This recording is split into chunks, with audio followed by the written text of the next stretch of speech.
49가 영광과 존귀로 관을 쓰시기 위해서 고난과 죽임을 당하셨습니다. 죽음의 고난 받으심을 인하여 영광과 존귀로 관 쓰신 예수를 보니 자기를 비어 종의 형체를 가져 사람들과 같이 되었고 사람의 모양으로 나타나셨음에 자기를 낮추시고 죽기까지 복종하셨으니 곧 십자가에 죽으심이라.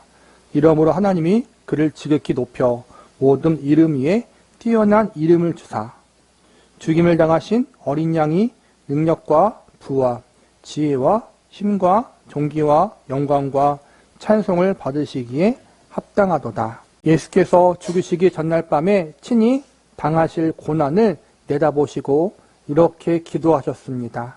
아버지여, 창세전에 내가 아버지와 함께 가졌던 영화로서 지금도 아버지와 함께 나갈 영화롭게 하옵소서. 결국 기도대로 되었습니다. 죽음의 고난 받으심을 인하여 영광과 존귀로 관 쓰신 예수를 보니 주님의 영광이 바로 그 고난의 상이었습니다. 주님은 죽기까지 복종하셨고 그러므로 하나님이 그를 지극히 높이셨습니다.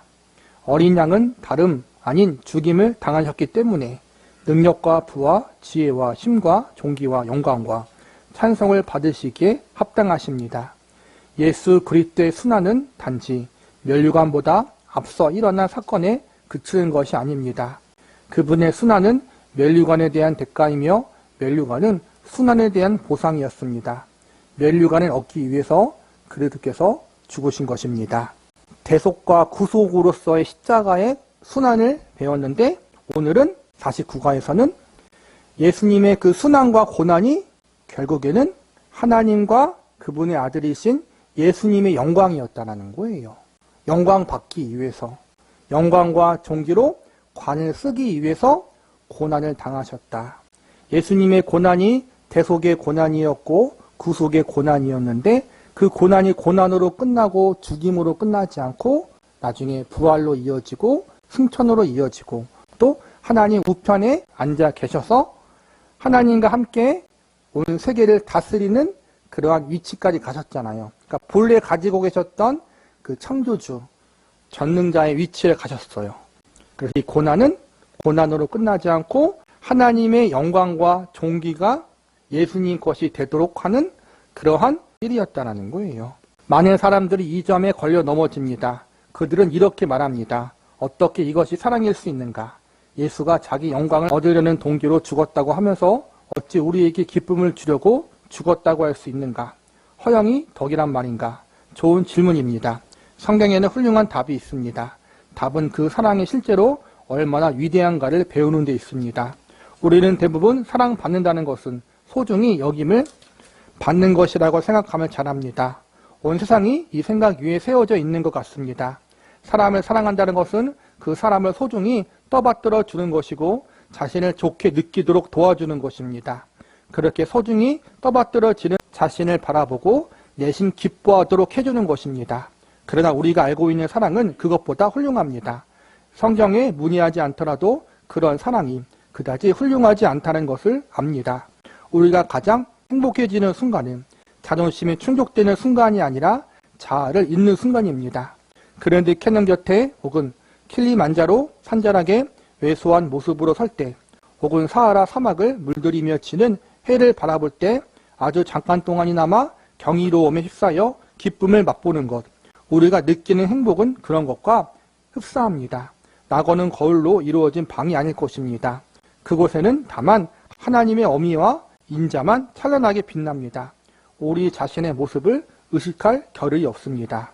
예수님이 그분의 영광과 그분의 존귀를 받기 위해서 죽으셨다. 이 부분을 이야기하면 잠깐 나왔듯이 예수님이 스스로 영광을 받기 위해 죽으셨다면 우리를 위한 것이 아니지 않는가. 예수님이 그분의 영광과 존귀를 받기 위해서 돌아가셨다면 십자가를 지셨다면 우리와 상관이 없는 것이다. 그분은 이기적인 분이다라고 그렇게 태클을 거는 사람이 있다라는 거예요.